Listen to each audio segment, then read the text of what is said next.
আসসালামু আলাইকুম ওয়া রাহমাতুল্লাহি ওয়া বারাকাতুহু। প্রিয় ভাই ও বোন, ভিডিওটা কেউ স্কিপ করবেন না। আপনাদের জন্য, এমনকি আমার জন্য, সবার জন্য খুবই গুরুত্বপূর্ণ আজকের এই ভিডিওটা। প্লিজ কেউ স্কিপ না করে পুরো ভিডিওটা শোনার অনুরোধ রইল এবং ভিডিওটা শেয়ার করে দিবেন। ইনশাল্লাহ 4টা আমল নিয়ে কথা বলবো, যে আমলগুলো করলেই আপনি যতই বিপদ থাকুক, আপনার যতই বিপদ থাকুক, দেয়ালে পিঠ থেকে গেছে, কোনো রাস্তা নাই আপনার সামনে, এমন তো অবস্থায় আপনি যদি এই 4টা আমল করতে পারেন, ইনশাআল্লাহ আল্লাহ রাব্বুল আলামিন আপনাকে কোনো না কোনো ভাবে সাহায্য করবেন। প্রথম আমলটা হলো আস্তাগফিরুল্লাহ আস্তাগফিরুল্লাহ অধিক থেকে অধিকবার পড়া। দ্বিতীয় আমলটা হলো লা ইলাহা ইল্লা আনতা সুবহানাকা ইন্নী কুনতু মিনাজ জালিমিন। তৃতীয় নম্বর আমলটা হলো ইয়া জাল জালালিল ইকরাম, ইয়া জাল জালালিল ইকরাম। চতুর্থ নম্বর আমলটা হলো আল্লাহ রাসূল সাল্লাল্লাহু আলাইহি সাল্লামের উপর বেশি বেশি দুরূদ পড়তে হবে। প্রিয় ভাই ও বোন, এটা বাস্তব একটা উদাহরণ আমি দিচ্ছি, যেটা আমি নিজে ফলাফল পেয়েছি। প্রথম অবস্থা আমি যখন সৌদি আরবে আসছিলাম, এসে মক্কা গেলাম উমরা হজ করার জন্য, তারপর মদিনাতে গেলাম। যখন বাস থেকে আমি নামলাম মদিনাতে গিয়ে, বাস ড্রাইভার টাইম দিয়েছে 20 মিনিট, কিন্তু আমি যখন যে গেট দিয়ে মদিনাতে প্রবেশ করলাম, মসজিদে নববীতে যাব, যে গেট দিয়ে প্রবেশ করব, আমি মসজিদে নববীতে ঢুকলাম, আল্লাহ রাসূল সাল্লাল্লাহু আলাইহি সাল্লামের রওজা মোবারকে সালাম দিলাম। মানে এত আবেগে আপ্লুত প্রথমবার মদিনাতে যাওয়ার পর, কখন 20 মিনিট থেকে 40 মিনিট হয়ে গেছে আমার ওই খেয়ালটাই ছিল না।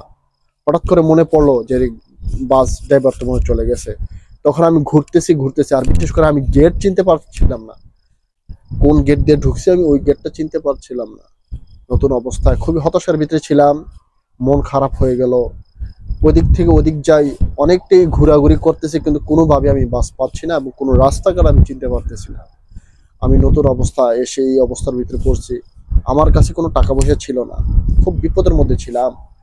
কিভাবে আমি এত দূরের রাস্তা যাব, তারপর কাউকে চিনি না। তখন হঠাৎ করে মাথার ভিতরে কিছু আমল, ওই যে আমলের কথা একটু আগে বললাম, এই আমলগুলো করতে লাগলাম, বারবার করতে লাগলাম। হঠাৎ করে একটা ড্রাইভার পেলাম আমি সামনে। আমি ওই ড্রাইভারকে বললাম, প্রিয় ভাই আমার এই সমস্যা, একটু দেখবেন। এই আমার ড্রাইভার, আমি বাস মিস করছি, বাসটা কি এখন আছে কিনা। তখন উনি আমাকে গাড়িতে নিয়ে পুরো মদিনা ঘুরলো, কিন্তু বাস নেই। এখন কি করব? হঠাৎ করে মনে পড়লো উহুদে যাইতে পারে, বা একটু উহুদে যাইবেন। তখন ওই লোক উহুদে নিয়ে গেল আমাকে।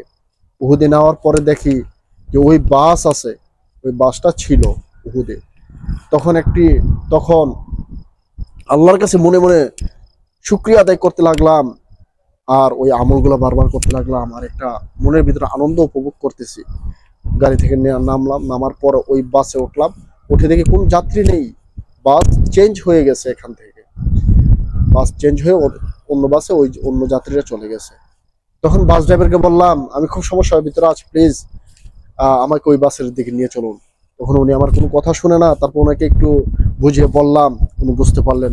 তারপর উনি ওই বাস ড্রাইভারকে ফোন দিলেন যে একটা যাত্রী রয়ে গেছে, ওনাকে নিয়ে যান।